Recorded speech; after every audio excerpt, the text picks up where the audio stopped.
Good morning. Happy Tuesday, happy Halloween, or All Hallows Eve.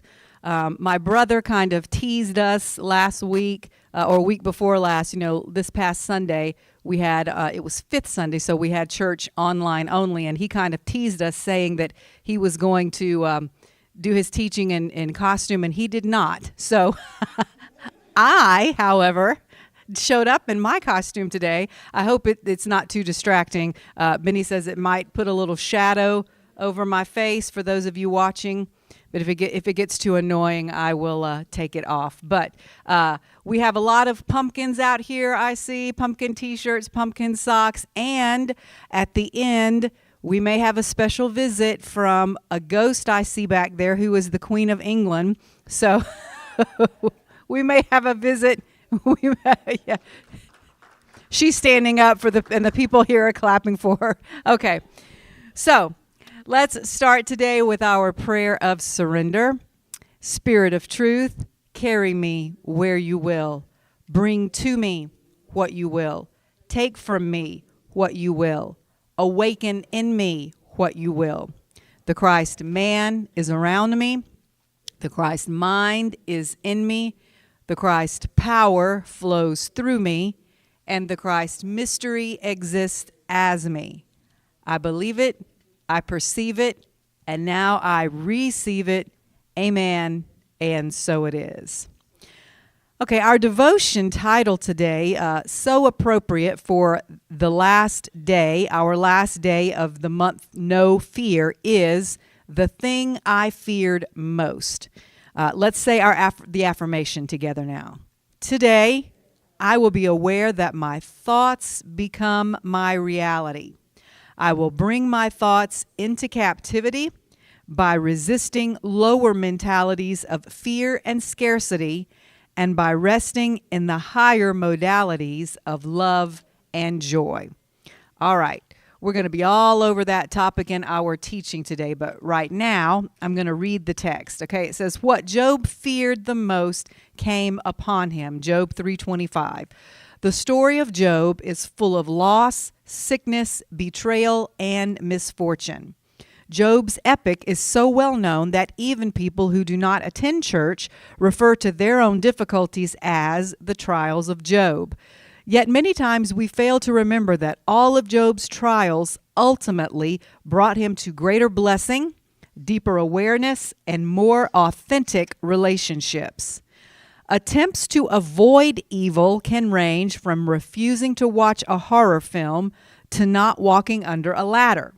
Today's devotion is not about promoting scary movies or belittling superstitions. Today is about being aware of the power of our thoughts. What we think about, we bring about.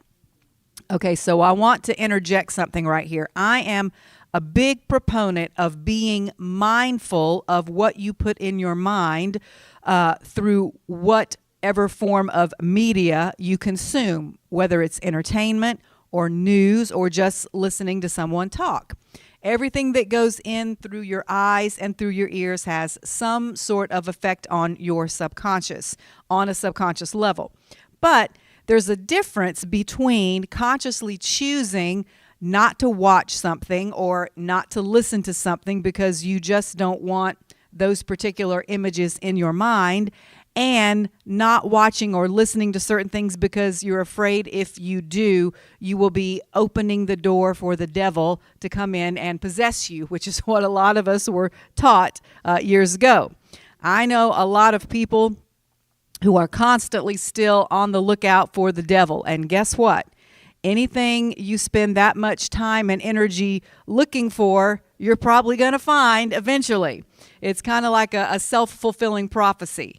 And I think that's the point that's being made here in the devotion. Yes, be mindful of and discriminating of the information you take in on every level, but don't not watch or listen to certain things because you're afraid that's how the devil's going to get you, or that's how he's going to come in the door and possess you. All right, so back to the text. If we are constantly thinking about not thinking about something, aren't we thinking about it? It's like my brother has talked about before. Many Christian churches actually participate in devil worship every Sunday simply by virtue of the amount of time they spend talking about him, giving him a platform, and fearing him, which is just a form of giving away your power to him. You're not afraid of things unless you believe they have the power to harm you, to hurt you. So thousands of churches all over the world are giving the devil a power he does not actually possess. All right, here we go back to the text. What we resist persists. What we fight, we ignite. Whatever we make the issue becomes the idol. So, how do we escape the repeating cycles brought about by thought resistance? We simply relax. Relax knowing that God is good. Relax in the truth that there is only one power in this universe, and it is working in, through, for, and as us. Relax and watch a scary movie. Or not, okay? It's up to you. Just make sure what your motivation is. Relax and be aware of thoughts of fear and lack, and then let them pass through you. Relax when you cough or feel achy, knowing that it may be a cold, or even COVID, or it might just be a scratchy throat. But be diligent not to allow your thoughts to become persistent anxiety. Or in other words, don't be so quick to jump to the worst case scenario. Because as we'll talk about in a few moments, that's keeping you stuck living down here when where you want to be living is up here. I'm not used to this hat. I almost knocked it off just then. All right, so here's our ending prayer. Manifesting thought, empower me with greater awareness of my thoughts. Enable me to manifest love and joy by relaxing and taking a deep breath. Amen. Ooh, okay. All right. So let's do that together now. Let's take a deep breath in, let it out, and now we will repeat our connection affirmation. I allow perfect health in my body, perfect peace in my mind, perfect unconditional love in my heart, and the perfect divine timing of spirit to guide my life in thought, word, and deed.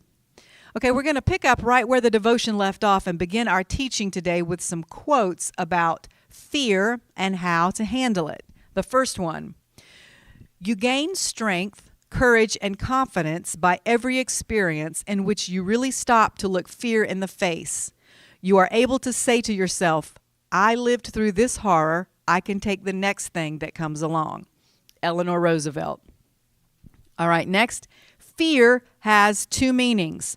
Forget everything and run, or face everything and rise. The choice is yours. Zig Ziglar. There's another quote very similar to that some of you may have heard, that fear is false evidence appearing real. Here's an interesting one. Curiosity will conquer fear even more than bravery will. James Stevens, okay? So sometimes we just got to stop and be curious about our fear. Is it really something worthy of being afraid of? Next, when we meet fear, we should greet it as an unexpected visitor and listen to what it has to tell us, because when fear arrives, something is about to happen. Lee Bardugo. Next, fear is the lengthened shadow of ignorance. Ooh, I love that one. Arnold Glasgow. That so many times we're afraid of things simply because we're unfamiliar with it or we don't know enough about it. It's just the lengthened shadow of ignorance. And lastly, that's why you should be curious, by the way. Lastly, there are two basic motivating forces, fear and love. When we are afraid, we pull back from life. When we are in love, we open to all life has to offer us with passion, excitement, and acceptance. We need to learn to love ourselves first in all our glory and in all our imperfection. If we cannot love ourselves, we cannot fully open to our ability to love others or to our potential to create. Evolution and all hopes for a better world rest in the fearlessness and open-hearted vision of people who embrace life. John Lennon. Okay, so I guess it's pretty obvious today that what we're going to talk about, one of the topics at least, is fear. And I'm going to also tell you a ghost story, or one particular ghost's story that is a story of what happened to this woman and how we can avoid facing the same fate she faced. The first thing I want to talk about concerning fear is that it is an energy. And as such, as we've talked about before, once created, it can never be destroyed, only transformed or transmuted into some other form of energy. So getting rid of fear is not really an option. People often talk about conquering fear and overcoming fear. And to a certain extent, yes, I suppose you can look at it that way, but that's such an adversarial relation to set up with fear. Even the language that's used, those words, conquer, overcome, it paints a picture of, having your foot on the neck of fear, as it were. So that fighting / violence mentality is such a low vibration energy. It's such a I win and fear loses vibe, which I guess is better than fear winning and you losing. But I think you know what I'm getting at, that as we've talked about many times, a win-win scenario, whenever possible, is always better than a win-lose scenario because it's a higher vibration. So I can see some of your wheels turning right about now. What do you mean? How is it possible to set up a win-win scenario with fear? How could you ever allow fear to win? How could that ever be a good thing? Okay, let's talk about it. I told you we were going to come at fear. We're going to come at fear from a little bit different perspective today. So as I was studying for this teaching, a story about my nephew Micah came to mind, and it's a story that my brother used to tell about a question that Micah asked him one night when he was just a little guy. And I know some of you have heard this before, but it's a great story. They were saying their bedtime prayers one night, and Micah was praying for everyone and everything imaginable, probably just to prolong the process because he didn't want to go to sleep. But regardless of the reason, he ended up asking his dad a very thought-provoking question. It was one of those questions that as a parent, you actually have to stop and think about a minute before you answer. And that question was, Daddy, is it okay for me to pray for the devil to get saved? Now, think about that for a minute. From everything he had heard in his short little lifetime so far, from the standpoint of everything he had heard about the devil, which is what we believed and were teaching at the time, the devil was the source of everything bad and wrong and evil. So in his childlike mind, he thought, well, if we could, excuse me, if we could just get the devil saved, if we could get Jesus and the devil on the same side, then everything would be okay and there would be no more bad stuff in the world. So let's get the devil saved so we can all live happily ever after. So you got to admit that was kind of a genius solution for a little child to come up with. But there was a lot more wisdom in what he was saying than any of us realized at the time. We just thought it was cute.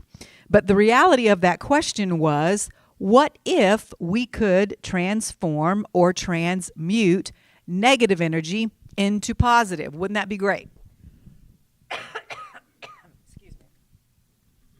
It might be this hat.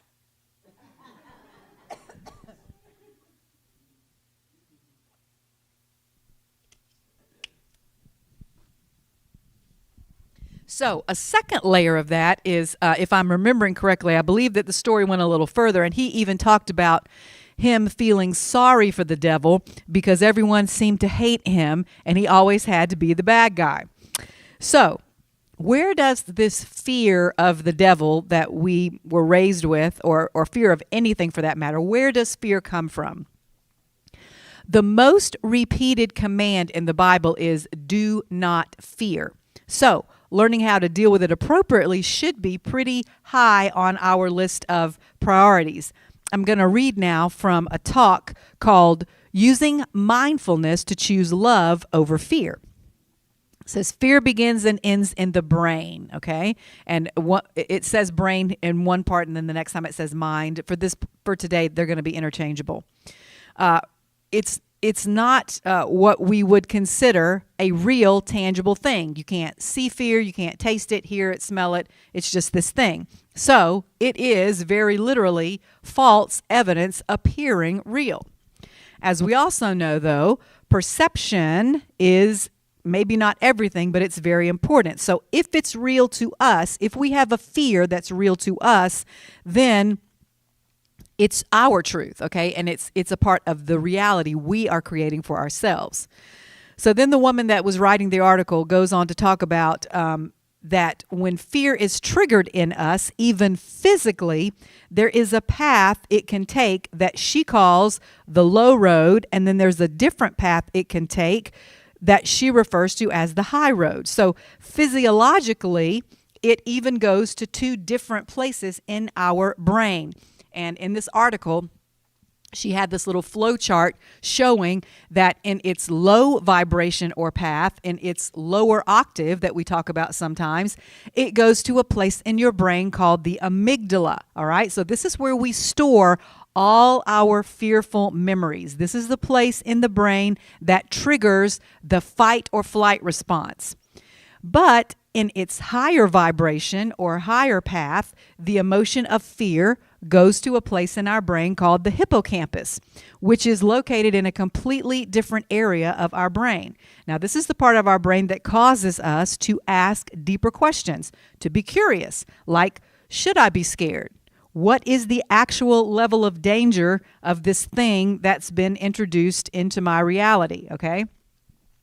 And the wild thing is, brain scans have shown that the fear response actually runs along both of these paths at the same time until either one or the other of these little organs grabs it, okay? Either the amygdala, which prepares us to go into fight or flight, or the hippocampus, which causes us to just kind of take a pause and say to yourself, calm down, which is a more effective and resourceful way to deal with fear. So I find all of that absolutely fascinating. In a very real sense, then, even physiologically within our bodies, every time we are faced with an external fear, it is literally an opportunity for us to choose whether we're going to respond from a place of fear with the amygdala. Are we going to let our amygdala reach out and grab it? Or from the higher place of love, the hippocampus, where we are able to calm down and ask some deeper questions about why we're afraid and if the situation really even warrants being afraid. So what is the purpose of fear? That's a good question. If everything that's created serves a purpose, what is the purpose of something like fear that seemingly has no positive side to it, no redeeming virtue or value? Well, perhaps it exists. Okay, first of all, thousands of years ago, it existed to help keep us physically safe. But in our world today, to where we have evolved, we're not really in a lot of life or death situations as much as we were then. So I think maybe it exists. How we can frame it to exist now, the purpose for it is just to force us to make a choice about how we're going to live our lives. What are we actively going to choose to focus on? Which part of our brain are we going to allow to be stronger? Our amygdala or our hippocampus? It all comes down to that choice. We've spoken about this many times before. There's a lower you and there's a higher you. And the higher you is calling that lower you to come up where it is, just like the series my brother did a few weeks ago. It's calling us up a little higher. And it's wanting us to get into agreement with the divine part that is within us. And it is always our choice whether to do that or not. That's exactly what happened to Jesus in the Garden of Gethsemane.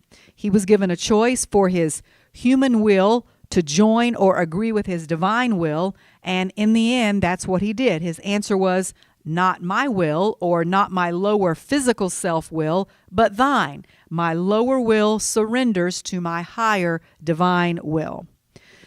Several years ago, I did a teaching called Stuck in the Middle with You, which I'm going to borrow from a little bit today. Stuck in the Middle with You is also the title of an old 70s song that I love, the main refrain of which is, "Clowns to the left of me, jokers to the right, here I am, stuck in the middle with you." And those lyrics, of course, imply that the person singing is stuck in the middle of these two groups of people who are equally abhorrent and undesirable, and he or she is with another person stuck in the middle. But today, we're going to adjust the meaning a little, and we're going to say it like this: stuck in the middle with you, meaning yourself. The you and you that Pastor Lonnie talked about not too very long ago in one of his sermons. The two yous are actually the same person, just the lower version of you and the higher, the lower or physical version and the higher spiritual version. Each of us, when we feel stuck between any two things, is basically stuck with ourselves. So we're going to pretend today that that's the intended meaning of the song, and what we're stuck between is choosing from our higher self or our lower self, our amygdala or our hippocampus. So stuck in the middle with you, yourself. Which part of that phrase are you going to choose to focus on? The stuck part or the you part? If we get stuck, pardon the pun, on the word stuck, that's what will happen. And we will be unable to move on to the more important part, which, by the way, is the only part we can do anything to change, which is the you part. I want to read now from a piece by Jack Canfield. He is the author of the Chicken Soup for the Soul books. He says, "If your life isn't what or where you want it to be, the only constant variable is you. Wherever you go, there you are. If you feel stuck, who is the one person you can count on to be right there with you always? You. But you have to choose which version of you shows up in any given situation, your higher self or your lower self." He continues, "Invariably, people seem to keep recreating the same circumstance over and over. I've known people who've been married 5 times, and every time each marriage ends, they think it's their spouse's fault.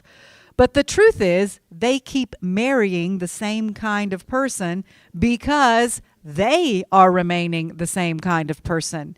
They're not growing or changing. They're just switching partners. In other words, they're not choosing to go higher, and until they do, nothing in their life is going to shift." So in that same sermon that I was mentioning a minute ago, Pastor Lonnie said, your lower you has to actively choose to go to and match the vibration of your higher you. Be in agreement with that higher version of yourself in order to receive what you've asked for. So that's what Esther Hicks calls getting yourself into the receptive mode. Back to Jack Canfield. We all have the same elements within us, and we're made of the same stuff as the higher divine mind or divine intelligence. But because we have free will, we can decide to remain uncultivated, as it were. We can decide to look at our life from the perspective that we are stuck and decide to just stay stuck where we are in our lower self. Or we can say, you know what? I've reached the limit of what I can accomplish on this current level. And if I'm going to grow and move up, I'm going to have to defer to and surrender my individual lower self-will to the higher divine will. All right, so because it is Halloween, obviously, I'm going to tell you a ghost story now to illustrate the point of how we can choose to stay stuck and what can happen when we do. I told this story a couple Halloweens ago, I think, because it is one of my favorite. It comes from a series that I watched that I enjoyed immensely that I will not tell you the title of because I'm determined I can only do so many spoilers a year. I've already spoiled one thing this year. So I won't tell the title, but as you're listening, try to loosen up and have a little fun with this. As I've said about other things that I've told you concerning the supernatural, don't get too caught up in the theological aspect of it and think that because I'm telling the story, this is what I think happens to us when we die. I'm not saying I agree or disagree with the premise of the storyline. It's just that. It's a story. But the reason I'm using it is because it's an excellent illustration of what happens, even if it's just on a metaphorical or symbolic level, when a person chooses to stick with their own human will instead of surrendering to the higher divine will that is inside all of us. So they get stuck in all of the duality of their lower consciousness instead of using whatever opportunity they've been given, which in the case of this story is physical death. Instead of this woman using this situation to surrender and grow up and go up to a higher level of consciousness, she resists it and just focuses on a tiny little sliver of the truth, which keeps her trapped down in a horrible reality filled with the worst human emotions imaginable. Because she chooses her physical will over God's divine will or the divine will of her own higher self, she gets stuck in her misery, which is a choice that we all have. Yes, we are the creators of our own reality, and yes, it is good for us to use our own will at times, but until we have reached some sort of mastery level, we've got to rely on a higher will because we're just still practicing, okay? Humanity as a collective is not a full-grown adult yet. We do not have God creator status just at the moment. We've got it, but you've got to cultivate it. So, the ghost story. Another reason I love this is because it is written as narration, and it uses very descriptive language. And on the show, a woman with a British accent read it, which to me always makes everything better. British accents are lovely. So, the story takes place in the 1600s, and it begins with the death of a man who has 2 daughters. And because it's the 1600s, one of them must find a man to marry or have the huge manor house that had belonged to their father and in which they had grown up taken away from them, because at the time, women were not allowed to own property. So the oldest daughter writes to one of her distant cousins and invites him to come for a visit and convinces him to marry her while he's there. And the story picks up here after their wedding, where she starts having some trouble sleeping at night. Okay? It says, the transaction done, the business concluded, the manor saved, young Viola turned her eyes inward. Perhaps it was the room, she'd think. It was her mother's room, her parents' bed, and now hers. Seized by a restlessness new to her heart, she would sleep, but she would wake and she would walk. And it keeps showing her doing this night after night, getting up and pacing back and forth because she couldn't sleep. So then she has a baby, and shortly afterwards she realizes she's very sick. And the doctor comes, and it's during the time of the plague, the Black Plague, and he determines it's not the plague. He says it's some kind of lung disorder, probably tuberculosis. So finally, they call the pastor, or as they refer to them in England, the vicar. And he comes in to perform the last rites over her. And here's where we see her own will beginning to be set against the will of God. Here's where she makes the choice to remain stuck. All right, we're going back to the beautifully written narration. All things exhausted, the vicar came again to perform a rite far more melancholy than the rosy song of matrimony he had sung before. He stood before her bed and quoted, "I go to prepare a place for you, and I will come again and take you to myself, so that where I am, there you may be also." "Sister," he says, "you must repeat the rite. Say the words after me." And he begins again. "I go to prepare a place." And after several more times of him repeating this, she interrupts by simply saying, "No." The vicar asks, "What did you say?" She states again, No, I do not go. Tell your God that I do not go. And she's very dramatic, of course, when she says this. So then her husband tries to intervene, and he begs her to say the last rites so her soul will not be damned for all eternity, which is what they believed at the time. That if you didn't repeat certain specific words, then you wouldn't go to heaven. Okay, so funny how little has changed in 400 years. But then the sister speaks up, and she says, if she says she will not go, she will not go. So she hangs on literally at death's door for 5 more years, stubbornly refusing death every time it comes for her, until one day she finally succumbs at the hand of her sister, who thought it a merciful thing to put her out of her misery. So translation, her younger sister finally just put a pillow over her head and helped her on to the great beyond.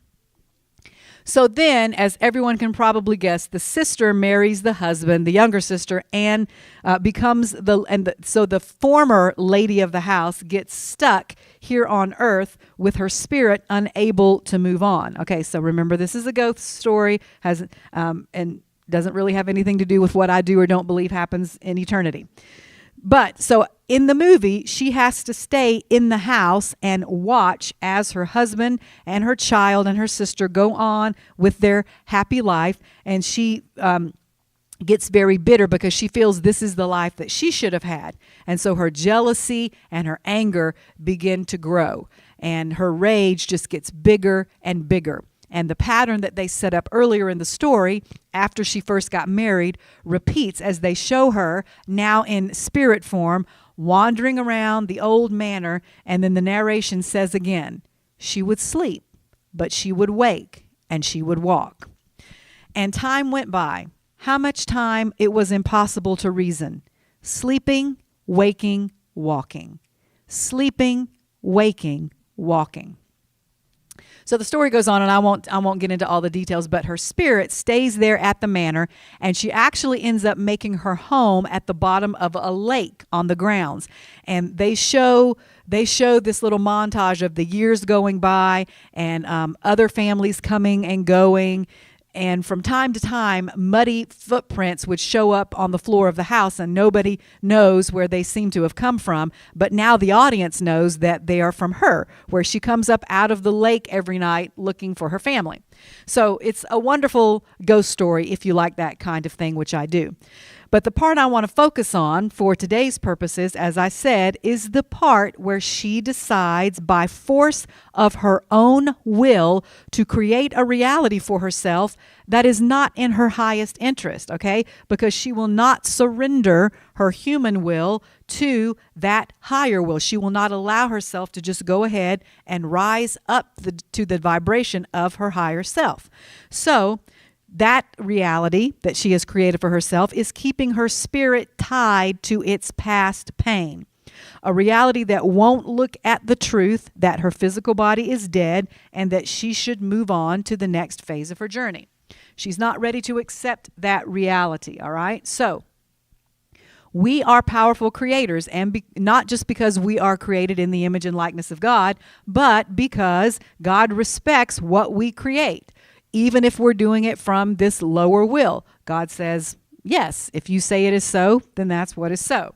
So if we choose to create a reality for ourselves where we place our lower nature above our divine higher nature will, whether we look at it as God's will or the divine will within us, that exists as our higher nature or our Christ consciousness, then we create for ourselves a hellish and painful reality, just as Viola created for herself in this story. And I think it's a wonderful metaphor, and it's also worded beautifully. So let's continue with it. I want to read a little passage now about what happened to this woman's spirit because she chose to stay even after her physical death, according to the story, she chose to stay a prisoner to her pain.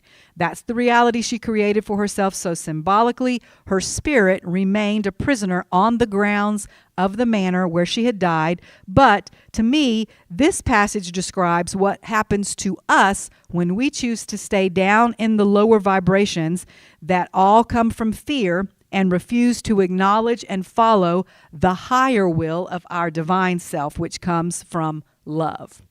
So the setup to this scene is her former husband and daughter are getting ready to leave the manor because of the terrible, mysterious death of her sister, his new wife. Okay, remember, the younger sister had put a pillow over her head, so the older sister gets her revenge, and she actually kills her sister, but her husband and her daughter don't know that. They just think that the manor is cursed, so they're leaving. And before they leave, they throw this big trunk with all of her fine clothes and expensive jewelry into the lake.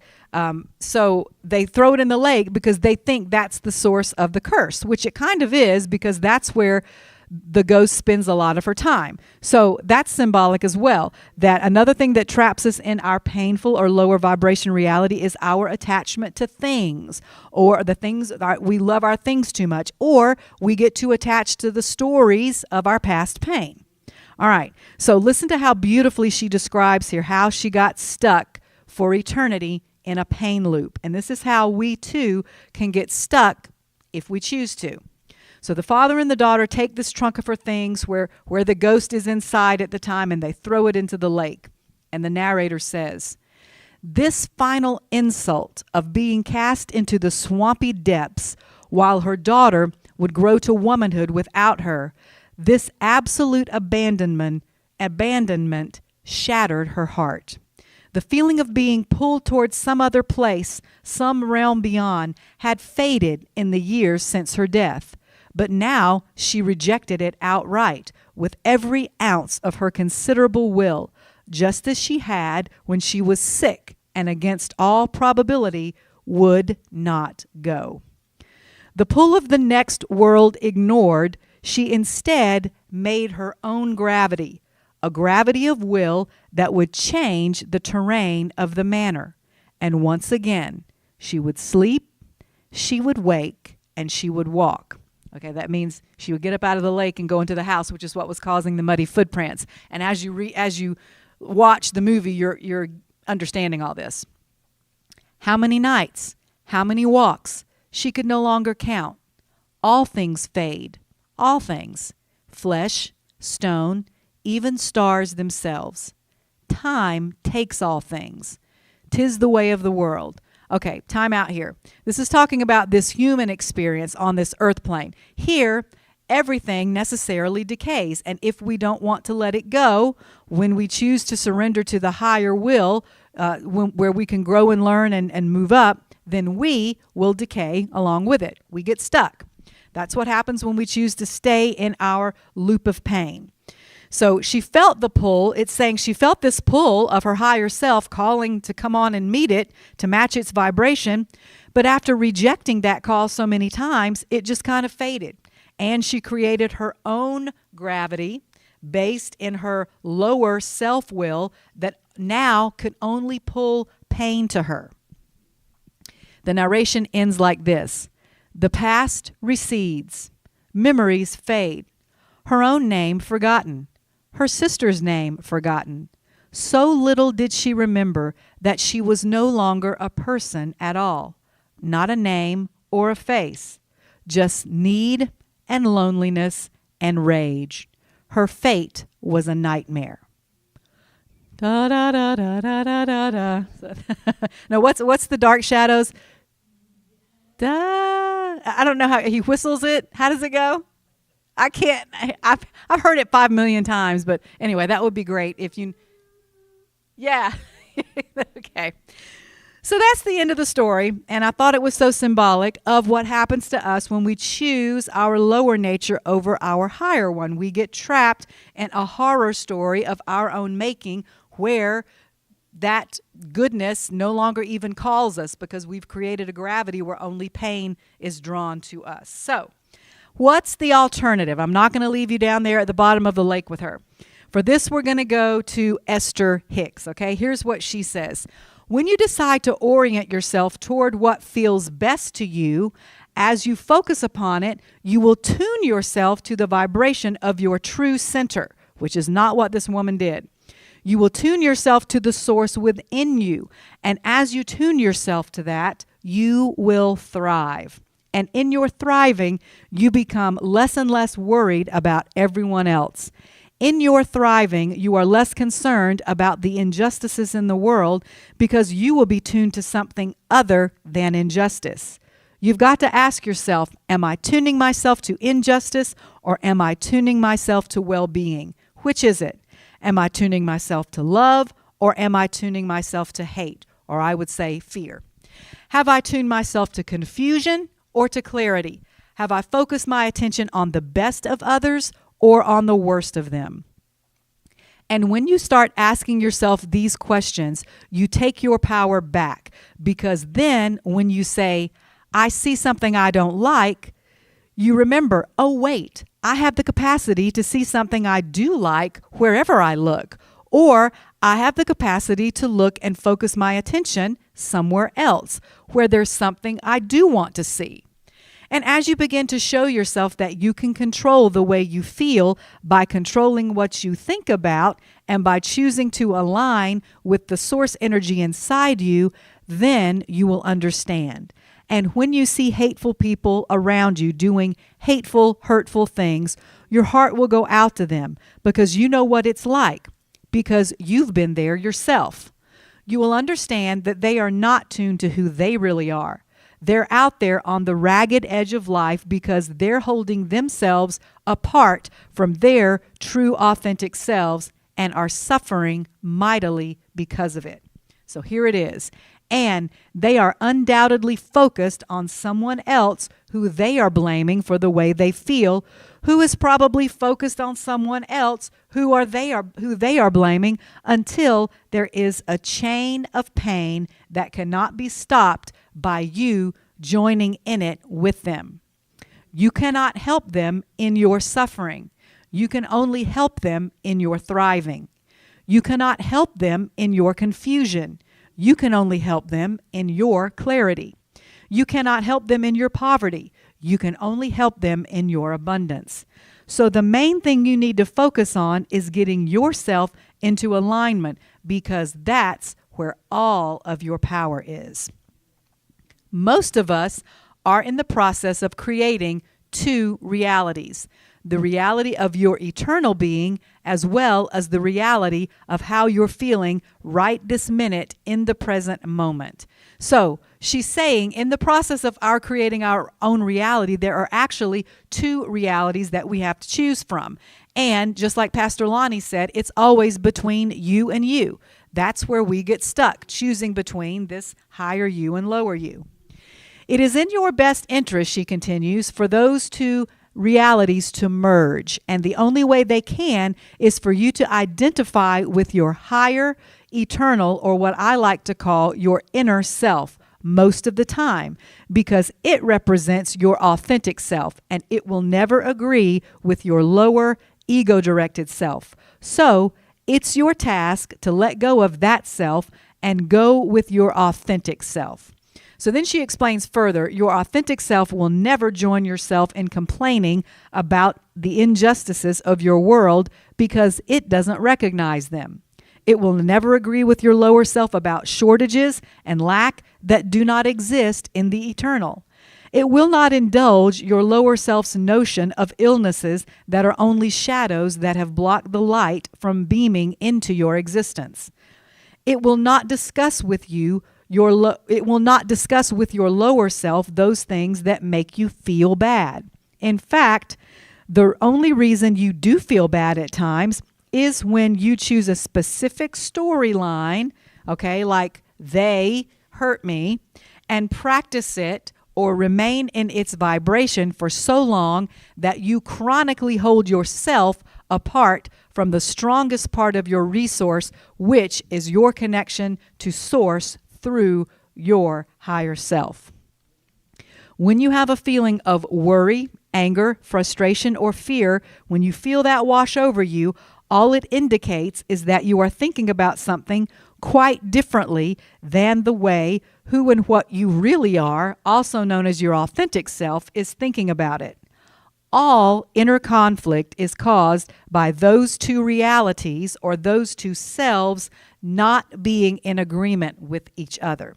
And as she said, let me reiterate one more time, since the higher is not ever going to come down to join the lower in its complaining or in its worry or in its fear or frustration, then in order to feel better or to get out of it, then your lower has to find a way to rise up to meet your higher. So that's where all our discord comes from. And she's about to tell us what that can lead to. She says, when you allow your thoughts to depart from how your authentic self is feeling and what it's thinking, then those indicators, your emotions, will start getting stronger.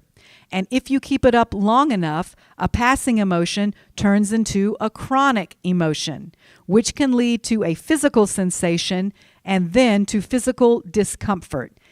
In time, it can even become a physical illness or disease. The longer you hold yourself in the vibrational discord from who you really are, the more apparent that gap becomes. But as you recognize that well-being is the dominant stream that flows, in fact, the only stream that flows from your higher self, and as you realize that you can either choose as you realize that actually it's goodness always out there available to you, then you can choose to flow with it or to pull against it.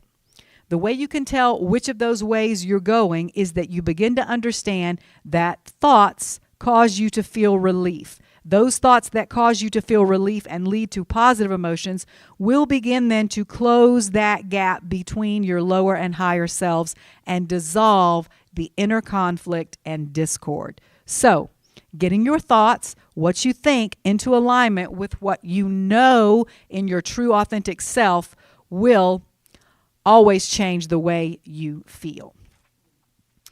So, she continues, do you understand that the source within you is already living the fullness of everything you want? The prosperity that you seek and the well-being and clarity, health, relationships, good feeling moments, and the elation and the knowing, all these things you're seeking, your inner being, that is the real you, is already living all that. The life you have lived has caused your higher self to expand. And the only reason you ever feel any negative emotion is when you don't let your higher self your lower self keep up with that higher self expansion. Your higher self expanded, and then your choice of thoughts in your human self did not let or are not letting you go in the direction of that expansion. That's when and why you experience pain. So a very good question for you to begin asking yourself is, what does my inner being know about this situation, whatever it may be? What does my inner being think about this, and how does it feel about it? The source within you, what we know as our higher Christ consciousness self, only sees and chooses to focus on only that which is a vibrational match to that which is good. So when you ask yourself the question, inner being, what do you think about this person or situation? Sometimes you're not ready to hear the answer because often you're still in the attitude of trying to defend how you feel, okay, of trying to keep yourself in that story you've told. So sometimes when you're still operating from the story of that lower self, you'd rather be right than feel good. So when you spread your world out before you and you put some situations and people in the good pile and others in the bad pile, and when you try to force people to change or be different so you can feel better, or when you try to get them to agree with you about which other people belong in the good pile and which belong in the bad pile, all it does is make a big mess. Because down here on this level of reality, the human level, we'll never be able to agree on what kind of behavior is right or wrong, good or bad, because on this level, we're all wired very differently. We come here as humans with the deliberate intention to be different so that we can be inspired from within by our differences. That's how we learn. But when we demand that those differences go away, we defy the very essence of the soul of who we are as a collective. So in other words, variety is the spice of life. Our differences make us better if we can learn to connect with each other on that higher level and not the lower one. If you will only ask yourself, how does my inner being feel about this? And let that be a question that comes up all day, every day. Because when you ask the God source within you, what do you think about this? And then you listen, you will feel thoughts of reassurance and relief washing over you again and again.